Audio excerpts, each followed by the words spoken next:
하나님의 나라를 증거하는 그 역사에 있어서 이제 예수 그리스도께서는 초기 사역을 진행해 가십니다.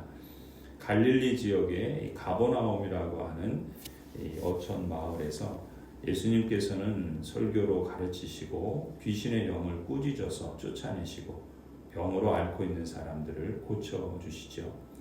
구약에서 기름 부음을 받은 자라는 뜻을 가진 단어가 메시아라고 그랬죠. 또한 신약에서는 그리스도라 부릅니다. 왕과 선지자와 제사장들이 바로 이런 기름 부음을 받은 메시아 그리스도라고 할 수 있죠. 누가는 오늘 본문에서 예수님께서 바로 메시아 그리스도이신 것을 선포합니다. 가버나움 마을에서 행하시는 일들이 바로 예수님께서 그 메시아 그리스도라는 점을 입증한다라는 것을 증언하고 있는 것이죠.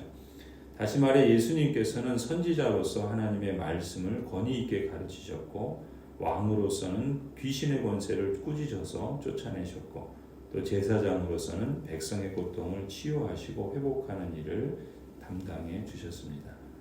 마태복음을 기록한 마태도 예수님께서 귀신을 쫓아내신 일을 기록하면서 그가 바로 메시아 그리스도이시다라고 증언했죠.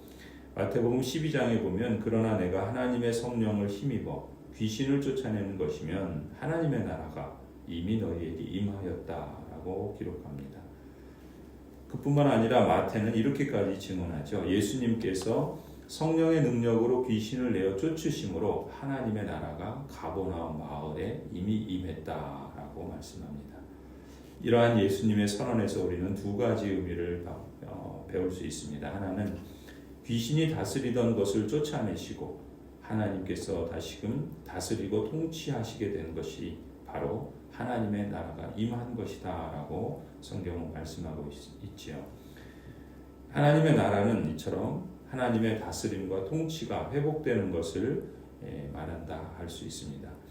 두 번째로 하나님의 나라가 앞으로 임할 것이다 이렇게 표현하지 않죠. 이미 임했다라고 말씀합니다.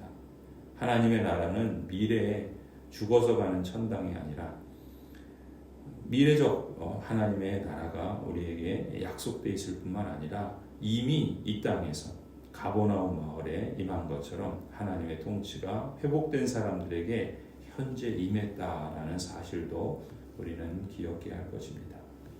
그렇습니다. 메시아 그리스도이신 예수님께서 말씀을 선포하실 때 그 말씀을 듣고 믿고 받아들인 사람들에게 하나님의 나라는 이미 임했습니다.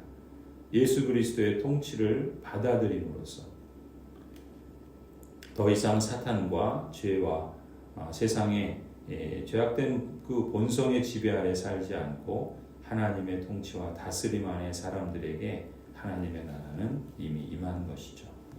예수 그리스도의 십자가와 부활을 믿고 신뢰하며 하나님의 뜻과 사명을 따라 순종하는 사람에게 하나님을 사랑하고 자신을 사랑하고 이웃을 사랑하는 구원의 능력, 그래서 치유와 관계의 회복과 샬롬이 확대될 때 하나님의 나라는 이미 그 사람에게 임한 것입니다.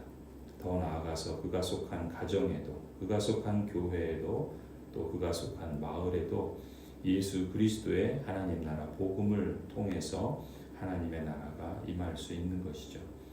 그래서 예수님께서는 제자들과 더 나아가 우리들에게까지도 기도를 가르쳐 주시면서 하나님의 나라가 임하기를 간구하라고 명령하신 것이죠. 하나님의 나라가 임하시오며 라고 우리가 기도할 때 우리는 지금 하나님의 통치와 다스림이 내 심령 안에 이루어질 뿐만 아니라 더 나아가서 내가 속한 가정이나 교회나 마을에도 임하기를 간구하는 것이라 볼 수 있습니다.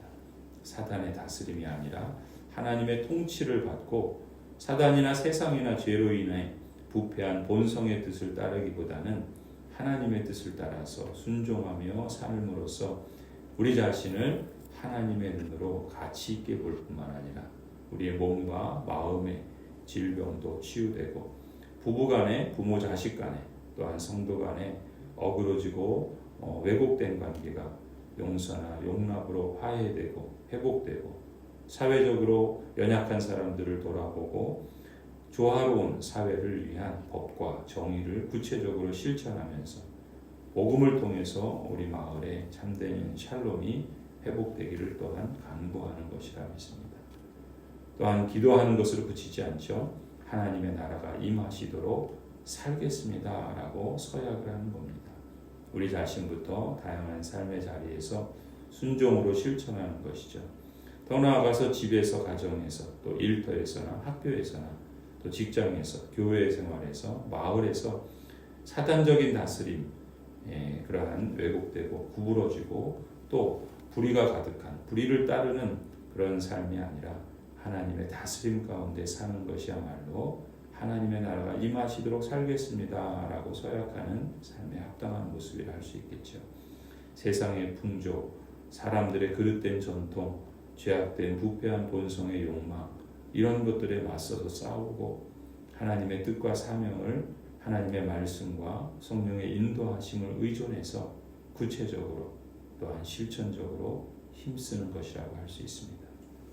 43절에 예수님께서 제자들에게 말씀하십니다. 나는 다른 동네에서도 하나님 나라의 복음을 전해야 한다.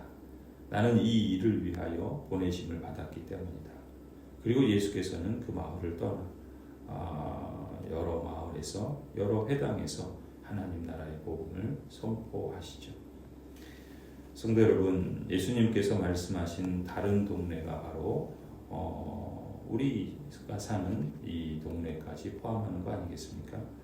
예수님께서 하나님 나라의 복음을 전하시는 일을 위해서 보내심 받은 것처럼 이제 예수님께서는 제자들을, 아니 오고 오는 모든 세대의 하나님의 언약 백성의 공동체인 교회를 통해서, 또한 우리를 포함한 지역 교회들을 통해서 동일한 목적을 위하여 이 세상으로 보내시는 것이죠.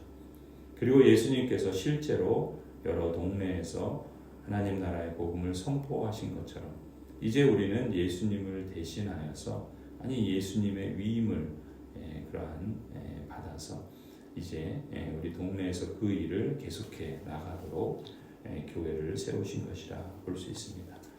당시 가버나움 마을에 예수님을 통해서 하나님의 나라가 임하고 더 나아가 유대 전역으로 확대되었던 것처럼 제자들을 통해, 사도들을 통해 아시아로, 또 유럽으로, 또 그 이후에 복음의 역사가 이 땅 구석구석에 전해지는 것처럼 이제 우리 마을에, 우리 교회를 통해서도, 또 이 지역의 여러 교회들을 통해서도 하나님의 나라가 온전히 임하고 마을 전역으로 확대되기를 간절히 축원합니다.